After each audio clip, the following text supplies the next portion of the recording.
Dairy cows are mammals who, like humans, only produce milk to feed their children.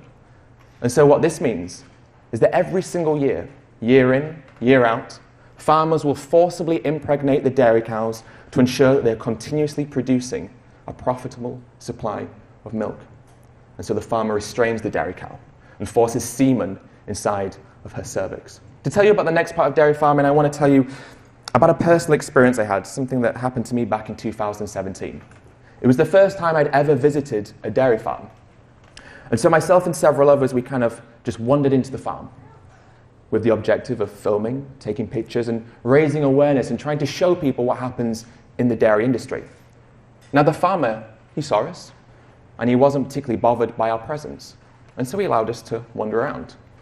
And as we were wandering around, we came across a pen. And in this pen was a mother cow and her baby. And her baby had just been born. In fact, her baby was still so newborn, the mother was cleaning her after the birth. And so the farmer came over to us, and he told us he was going to separate the baby from their mother. Now, all dairy calves are taken away from their mothers normally within the first 24 hours of life, so the farmer can take as much milk as possible and make as much money from the dairy cow's body as they possibly can. And so we filmed.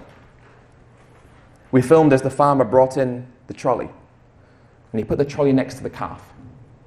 He picked the calf up, and he threw the calf into the trolley, and then began to wheel the calf away. I ended up stood next to the mother, and I walked alongside her for as far as we could, because then the farmer closed the gate on both of us.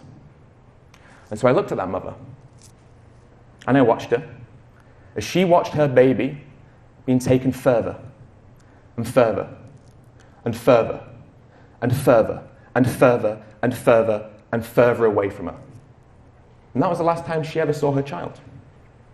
And so as I was looking at this dairy cow, this mother, she looked at me. And in that moment, our eyes made contact. And I saw everything I expected to see. I saw pain. I saw fear. I saw anguish. But I saw something else. I saw confusion. And this is what hurt me the most. Because I realized in that moment that the animals have no comprehension of why we do these things to them. They don't understand. They don't know. And I thought about all the pigs in the gas chambers, and all the animals were exploited in all the varying insidious industries of animal exploitation. And I thought about the fact that they had no idea why any of these things were being performed and done to them. And I thought about all the times I'd been most scared in my life, and how often fear was coupled with confusion, an ambiguity about the situation, a lack of comprehension about why these things were happening and when they were going to stop. And I thought about how confusion often amplifies the experience of terror and the experience of fear. But of course, we can't explain these things to animals. They don't speak our language, and nor do we speak theirs. What if we could? What if we could communicate with them and talk to them and have a dialogue with them and tell them why we're doing these things to them? What would we say? What would you say? What would you say to that dairy cow in that moment as her baby has been taken away from her? Would you say, I know that you're grieving, and I know the loss of your child will cause you pain, and that you wish to act out your maternal drive to be a mother and to raise your baby. But what you've got to understand is that I love the taste of your lactations in my cup of coffee and congealed into a block called cheese that I grate on my pasta. Do we say, I know you don't want to be forcibly impregnated. I know that's a horrible experience for you, but it's quite inconvenient for me to buy oat milk. What would we say to the pigs in the gas chambers? Would we say, I hear you screaming, and I can see you thrashing, and I acknowledge that you're suffering, but please, can you just understand that I love the taste of your flesh in between two pieces of bread that I call a sandwich? Would we say to the animals, I know you have a desire to life, and that you do not wish to be exploited, but going vegan is a bit extreme. And anyway, this is my personal choice, so can you please respect that? Because really, what else could we say to them? What else could we say to them? We couldn't say, I'm sorry. I'm so sorry. God, I am so sorry. But what you have to understand is this is a necessity, and this has to be done. And I wish it didn't, but it absolutely does for my survival and the survival of my species. Because that's not true. And that would be a lie. We do not do these things to animals because we have to. We do them because we want to. Or more importantly, because we enjoy the product that comes as a consequence of the things that we do to animals. We do it because we enjoy the taste of their flesh and their secretions. But in reality, our body needs cow flesh, or chicken flesh, lamb flesh, or pig flesh as much as it needs Labrador flesh, or poodle flesh, or cat flesh. Our body needs cow's milk as much as it needs dolphin milk, or giraffe milk, or rat milk. It just doesn't. And so the question then becomes, well, what has higher value? Taste or life?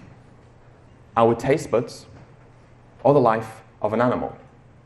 Do we really value the 15 minutes of sensory pleasure that we get from consuming their bodies as being worth more than their entire existence? And can we really justify what we do to animals by saying it's our personal choice? And should someone's choice automatically be respected simply because they've personally chosen to enact that choice? I mean, every choice that we make is a personal choice, regardless of whether that choice would be deemed moral or immoral. And when we cite personal choice as a justifier for what we do to animals, whose choice are we considering other than our own? Do we factor in the choice of the trillions of animals, and it is trillions, the trillions of animals who are killed every single year? Do we factor in their desire for life and their desire to live without exploitation and suffering? Or do we unconsciously buy these products simply because we always have, and because our peers around us do so, and because society tells us it's okay? But how do we morally justify this? What moral justification do we have to excuse the exploitation of animals? And so I want to go back to the dairy industry for just a moment. Because in the UK, a survey was conducted by the British Cattle Veterinary Association. And the survey revealed that about 150,000 cows are sent to the slaughterhouse each year whilst pregnant. And it revealed about 40,000 of these cows are in the late stages of pregnancy, theoretically meaning that the baby inside of them could be capable of independent life.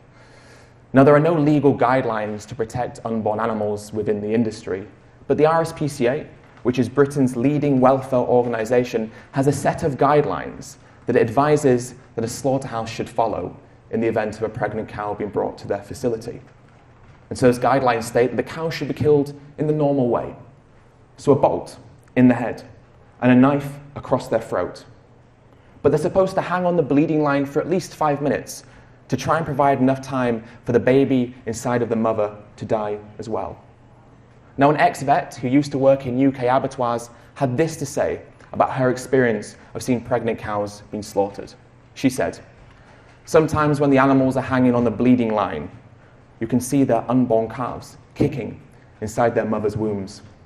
I, as a vet, I'm not expected to do anything. Unborn animals don't exist according to the regulations. I'm supposed to stand there, do nothing, stay quiet." It broke my heart. I felt like a criminal. But the survey from the British Cattle Veterinary Association went on to reveal that over 75% of the pregnant cows sent to slaughter were sent by farmers who didn't think the cows were pregnant or simply did not know. Which means that around 3/4 of the pregnant cows are sent to the slaughterhouse without the slaughterhouse being made prior aware that they're pregnant. And so the cow comes into the stun box. The bolt goes against her head. She's hung on the bleeding line and her throat is cut. But then she's not left there for a minimum of 5 minutes. She's taken to the next phase of the slaughter, which is when she's cut open. But because the baby inside takes longer to die, what can happen is the mother can be cut open and the baby can fall out, alive, conscious, sentient, gasping for air and breathing. And now the RSPCA, which stands for the Royal Society for the Prevention of Cruelty to Animals, states that if you cut out a baby from their dead mother and that baby is alive, you shoot them with a bolt, or you hit them over the head with a blunt instrument. Their first and last experiences of life are on the floor of a slaughterhouse. Now, we've all been raised with a set of values dictated to us by the cultures that we were raised in. Values passed down to us by the families who brought us up, and values that we assign to ourselves for all of those cognitive biases that exist within us all. But society has always progressed precisely because it dared to challenge these dominant paradigms. The stagnation of progress comes from the refusal to challenge what it is that we have always done. But as Aristotle once said, the roots of education are bitter, but the fruit is sweet. We can no longer bury our heads in the sand. It is time to take our heads out of the sand and no longer ignore something, the objectivity of something, simply because it makes us feel uncomfortable or contradicts the values and lifestyles that we have always adopted. And so I left that farm, that dairy farm, and I left that mother there. And I left her newborn baby in the solitary confinement pen that the farmer had thrown them into. I left, but they did not. Their life and their fate had been decided for them before they were even conceived. And so when I went back to my life, which was a life where I could do what I want, spend time with my friends, spend time with my family, do things that made me happy and fundamentally live a life that was not dictated for me, I made a vow to myself. And I vowed that I would never again allow the suffering of animals to fall far from my mind. And I would certainly never again claim that their suffering does not exist. Because even if we refuse it with our thoughts, with our eyes, and with our ears, the suffering that animals are forced to endure is an objective reality that exists even if we claim that it does not. Can we honestly still cling on to the idea that what happens to animals is isolated and a rarity? Or is it time for us to acknowledge that the abuse and suffering that we inflict upon animals is systematic and ubiquitous and exists because of the purchases that we make, and therefore the blood is on our hands, collectively as a species, but also as individuals as well?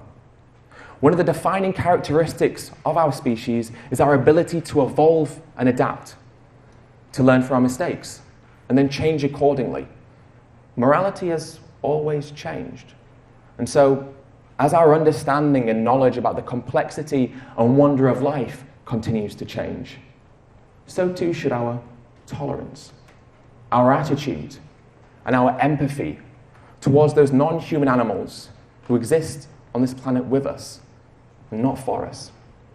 In our authoritarian ways, we arbitrarily point the finger and decide that certain species of animals deserve different fates to other species of animals. For those cows in that farm, and indeed for every animal that exists on every farm around the world, it is a life of exploitation and then death in a slaughterhouse.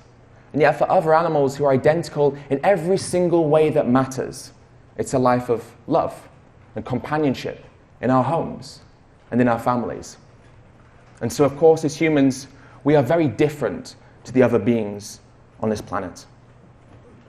But what we share in common is what is paramount.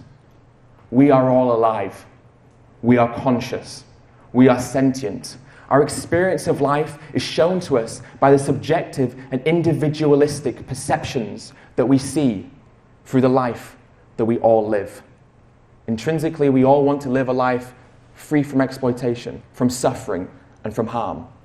A life of peace, of tranquility, and of happiness. And so is it time for us to consider all animals in our circle of moral consideration?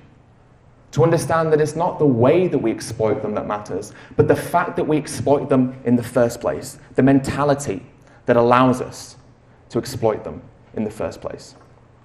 Is it time for us to make a change? Is it time for us to go vegan? For ourselves, for our own health, for our planet, but also for them. the other beings who may not walk like us, talk like us, or look like us, but who definitely deserve a life of freedom just like us. Thank you so much for listening.